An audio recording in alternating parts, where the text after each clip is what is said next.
Greetings, everyone.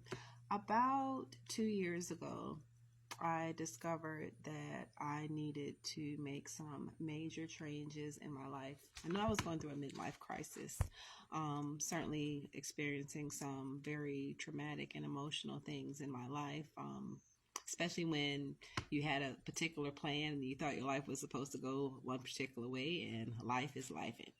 So anyway, this book my coach shared with me, and it's called Feelings Buried Alive Never Die, and it's written by Carol K. Trueman. I am so thankful for this book because it has definitely changed my perspective as far as feelings, especially going back to those feelings between the ages of 0 and 5 for me.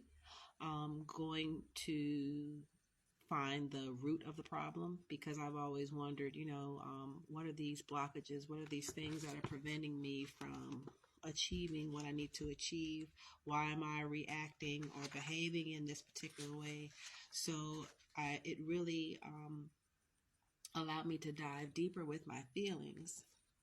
And with that, we all know that your mind, your body, and your spirit all work together. And so I started looking at my diet. I started looking at the people that were around me. I started looking at the things that I was involved in, activities, so on and so forth. But this book, talking about feelings and how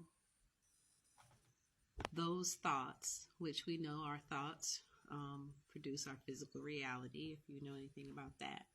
But when we look at illness, because I had a very, very dear friend of mine, I just heard that she has a very unfortunate situation with a very dear family member, and my heart is literally breaking because we have so many of our loved ones that are suffering with diseases, illnesses, terminal things, life-changing situations, health crisis. And so, of course, it made me want to look a little bit more as far as our feelings. And so this book talks about, it says, illness is a result of imbalance. Imbalance is a result of forgetting who you are.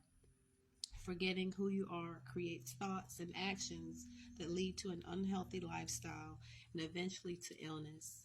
The illness itself is a signal that you are imbalanced because you have forgotten who you are.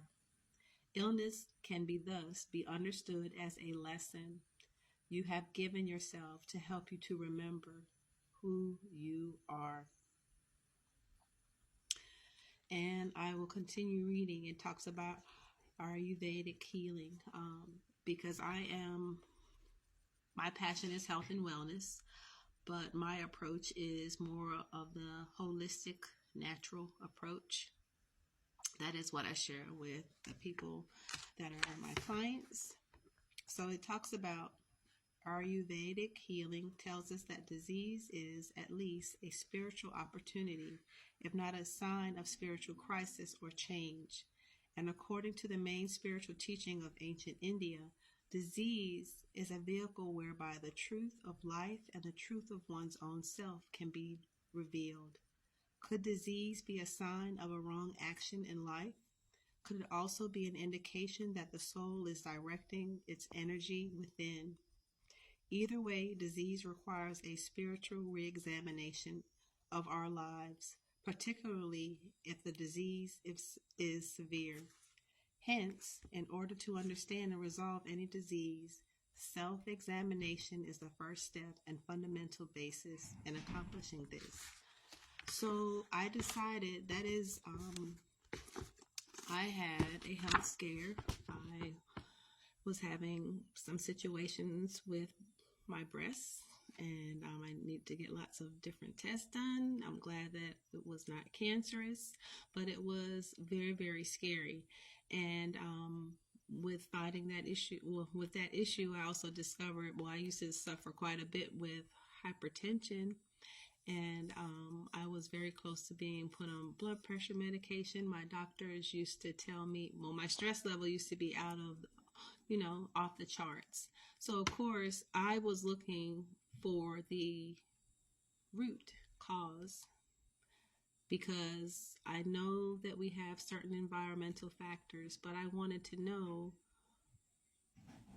what was a holistic approach to the areas that I was suffering from. So it definitely changed my perspective as far as the foods that I put in my body, the things that I like to do, and seeing that correlation between the mental and spiritual and how those things manifest in our bodies. Like for example, like we hold a lot of our emotions in our hips, and I can see how my body has changed quite a bit with being able to dig through and release a lot of the stored trauma that was there. So our bodies are not just our bodies. When we hear in a lot of cultures, and I know quite a few of us, we grow up hearing that our body is our temple, and it truly is. So I just wanted to share that with you quickly to just give you a different perspective when you think about illness, when you think about dis-ease, and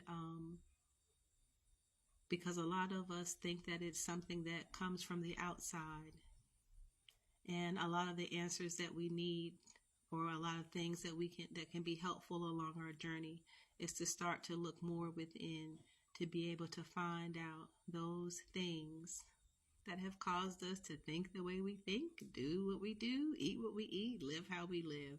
So I hope that this is helpful to you. Peace and love, and have a thankful Thursday.